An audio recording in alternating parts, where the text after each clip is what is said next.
What is going on, my mates? I hope you've all been very well. Welcome back. Thank you all for the killer response on the last few videos I've made. I really appreciate it. Alright, no goofing around. So 2 days ago, on June 27th, your faves in Neck Deep put out a new song called She's a God, and we're gonna talk about that today. If you just clicked on this video wanting to know if I liked the song, I'll save you some time by saying yes, I did enjoy it, but of course, I'm gonna get all nerdy and discuss it in depth at length, so if you're down for that, crack open a can of beans and let's get into it. Okay, so there are going to be 5 little bite-sized pieces that we'll be discussing today. My overall thoughts on the song itself, the lyrics, the instruments, the upcoming album, and the future of Neck Deep. Like I said, I enjoyed the track. It was honestly pretty much what I was expecting from them, and that's what I like about Neck Deep. They know exactly what they're doing, and they do it so well. They might not ever be a band that surprises you all that often. Like, I don't think they'll ever be pulling a Peripheral Vision on us, but you can always expect pretty catchy, fun, upbeat pop punk songs with some sad acoustic songs thrown in there every once in a while for good measure. It's also worth noting that while they may not be a band that's full of surprises with each release, they definitely haven't stagnated. They're still progressing in terms of sound. I mean, even if you just go back and look at Life's Not Out to Get You, then The Peace and the Panic, and now this most recent single, it's evident that they're still pushing and developing their sound and themselves as musicians, which is really encouraging and exciting to see, as they are without a doubt leading the current wave of pop punk. And kind of what I mean by that is they're definitely the biggest pop punk band to have come out of the woodwork within the last 10 years or so. No band is even close to touching them. The story so far would be the closest, but it's clear that they're transitioning away from pop punk while Neck Deep is more so embracing it. It's also really crazy to me how far Ben's voice has come since the start of Neck Deep. His recorded voice as well as his live voice. Like, just go back and listen to a song from Rain in July and then listen to this single. And even if you don't care for the sound of his voice, you have to acknowledge the strides he's made. As I was sitting down to start writing this video, I watched their music video for I Couldn't Leave to Wait 6 months ago, and then the newest single, and dang, dude, he's really come into his own in the last 5 or so years. And I don't think I'm alone when I say it's incredibly cool to see someone or something that you're a fan of put in tremendous work and see it pay off right before your very eyes. The chorus on this track is pretty banging. I appreciate how it's fast, yelled, and extremely catchy, as always. That's one thing I can say about Neck Deep. These boys really know how to write a chorus that will get stuck in your head, and this one's no exception. Other notable examples of some great Neck Deep choruses would have to be Lime Street, Gold Steps, and Growing Pains, to name a few. In terms of the song as a whole, my favorite part, or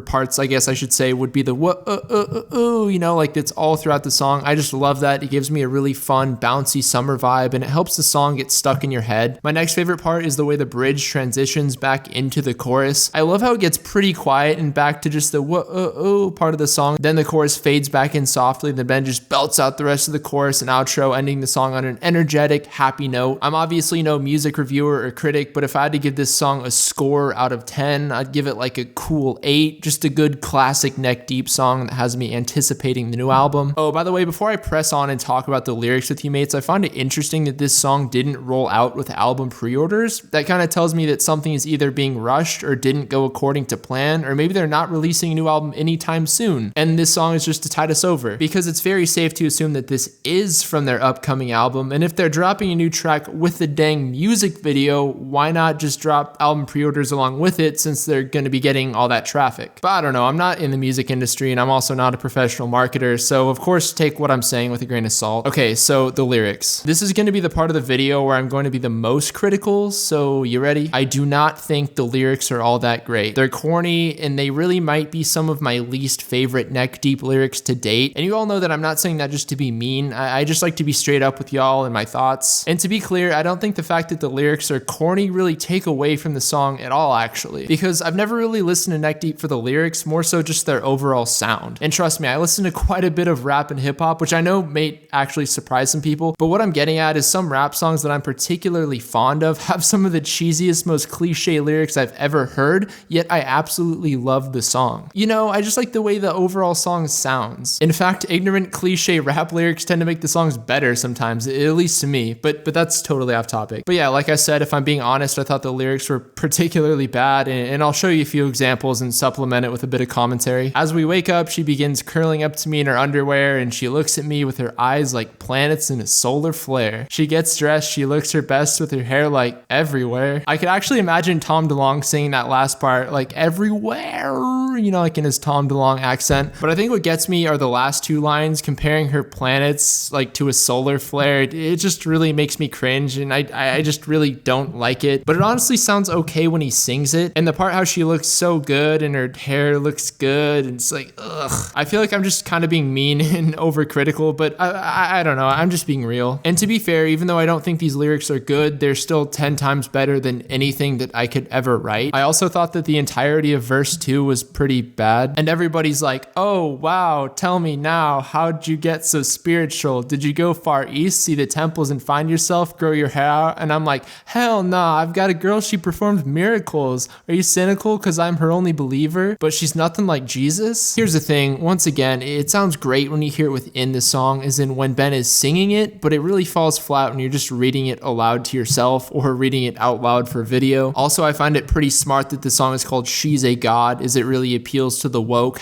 #progressive culture. And I know Neck Deep knows that they have a lot of fans like that, but at the same time, the title is tame enough to where it wouldn't alienate people either. Shout out to Neck Deep and or their PR team. They really hit the nail on the head with this song as far as the title goes. All right, here are the last few lines that I want to show you, mates. She's a God, she's a freak like Madonna. She's a God, carry me to nirvana. She's a God, give me peace, give me dharma. Like I said, I enjoy the chorus when it's played, but reading it, I just can't. I just don't like it. And this time, I gotta be honest and say I'm not exactly sure why I don't like it. It just comes off as really bad to me, but hey, that's just my opinion. Take it with a grain of salt and use it as a building block to form your own. So yeah, the lyrics they're pretty to me, and they could be a lot better, and I've seen Neck Deep write a lot better, but once again, the lyrics don't really interfere with me enjoying the song at all. Instrumentally, I don't have a ton to say about the track, but I will say that Danny is one heck of a drummer and is one of the greatest assets in Neck Deep. I think Danny and Ryan Torf from The Story So Far are some of the better current pop punk drummers, and Travis Barker, of course, but he's more of an OG. Whoever mixed this track and hopefully the full album did a fantastic job. Everything sounds really bright, polished, crispy, crunchy, delicious, and I believe this is the cleanest Neck Deep has ever sounded as far as sheer sound quality goes. I'd say they're at their peak, and not to say that it can't get even better from here on out, but everything just sounds so saucy and refreshing, kind of like taking a sip out of a bottle of water after chilling it in the fridge for a few hours. The instruments sound as great as ever, and the production is on point, and that's really all I gotta say. And as far as the new album goes, I'd imagine we're looking at a September, October release date, something like that, as we haven't even seen pre-orders go up, but I'm assuming they will soon. If they don't go up till mid to late July, I'd say we're looking at closer to an October release date, but if they come out pretty soon after I drop this vid, probably closer to September, but we shall see. I'm really excited to see where they go with this album musically, of course, because that's always something to anticipate, but Ben mentioned that it's going to be a bit political, which absolutely piques my interest. Like, I kind of wonder what he means by that exactly. I hope they at least have fun or just be really creative with it, because, you know, that can kind of like ruin an album, or it can make it really good, but I don't know. But I remember reading something about Ben saying, like, I don't know, they might take a few political angles and be socially conscious, but he also wants to make sure that any person could sit back and enjoy it. Maybe it'll be American Idiot Part 2, who knows? But you know, either way, I'm excited to see how they approach talking and commenting on politics, because it's like, you know which side of the political spectrum they'll be commenting and critiquing from, but the execution is what will be fun to watch. I'm also highly anticipating how this album will affect Neck Deep, as it's the biggest they've ever been as a band before releasing a new album,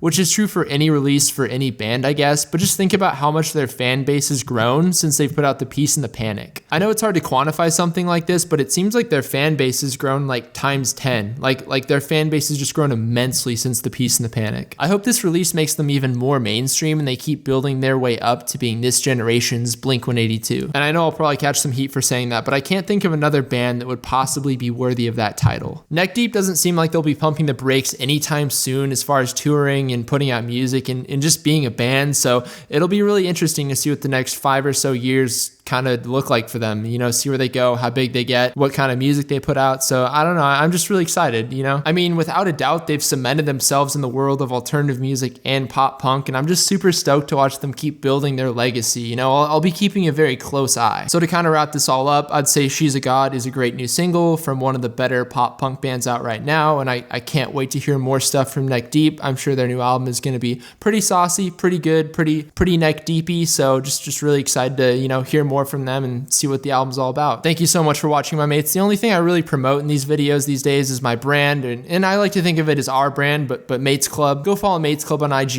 It's the premier brand of the Mates, and I run it out of my room. It's not YouTuber merch. It's a full-fledged brand. I design it, I ship it, I do accounting, or at least I try to do accounting. You know, I do it all. And it means a ton that you're all so supportive of the brand and the channel. I mean, like, I don't deserve any of this, but you're all so kind, and I'll never really be able to put my appreciation into words, but you guys are just all so great, and mad love, my mates. Again, just thank you so much, dude. Hope you all have an outstanding balance of your day, and I'll see you soon with another video.